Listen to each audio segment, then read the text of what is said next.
l'épiphyse, c'est une petite glande qui est dans le cerveau, qui est un petit peu, à peu près là, comme dans le milieu de la tête, mais plus vers l'arrière, OK? Alors qu'un peu plus vers l'avant, c'est l'hypophyse.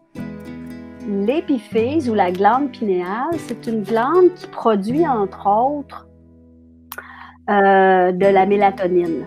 Et la mélatonine, c'est cette hormone qui nous permet d'avoir un sommeil de qualité.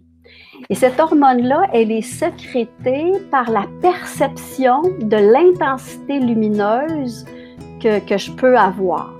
Même si j'ai les yeux fermés, je peux percevoir plus ou moins la clarté extérieure. Okay? Vous pouvez le faire, faites l'exercice présentement, fermez les yeux et si vous mettez vos mains devant vos yeux, vous allez percevoir que même avec les yeux fermés, vous percevez plus d'obscurité que si vous enlevez vos mains puis percevez qu'il y a une différence. Puis si vous n'êtes pas sûr, mettez la main sur un œil puis ensuite sur l'autre, puis vous allez voir que vous percevez une différence d'obscurité ou de clarté.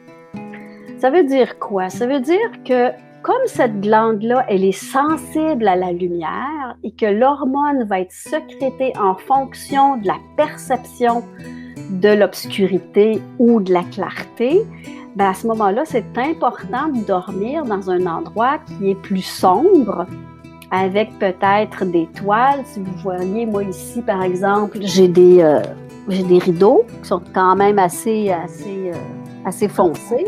Donc, si je voulais dormir ici, je pourrais fermer les rideaux. Ça serait plus productif parce que je vais produire plus de mélatonine, puis à ce moment-là, je vais mieux dormir. Okay? Et c'est pour ça, dans le fond, qu'on se réveille le matin parce que nos yeux, même s'ils sont fermés, perçoivent un peu plus de clarté qui vient de l'extérieur, puis ça va donner le signal à cette glande-là de diminuer la production de mélatonine, puis à ce moment-là, je vais me réveiller éventuellement. Donc, c'est quelque chose qui est très simple, mais qu'on oublie ou des fois qu'on ne sait même pas et qui peut aider grandement.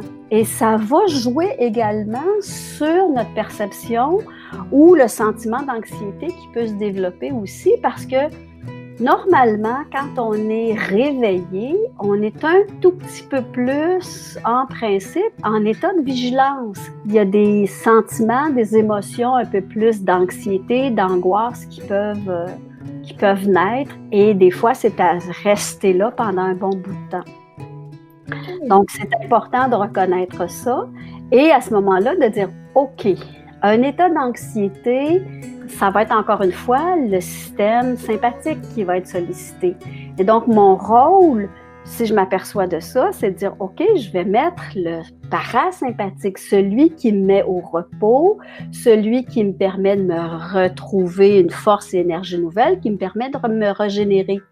Et donc, à ce moment-là, je pourrais le faire simplement avec la respiration aussi. Vous avez aimé cette vidéo? Abonnez-vous au studio Diva Yoga et découvrez nos cours et séries de yoga pour vous amener vers la santé, la sérénité et l'amour.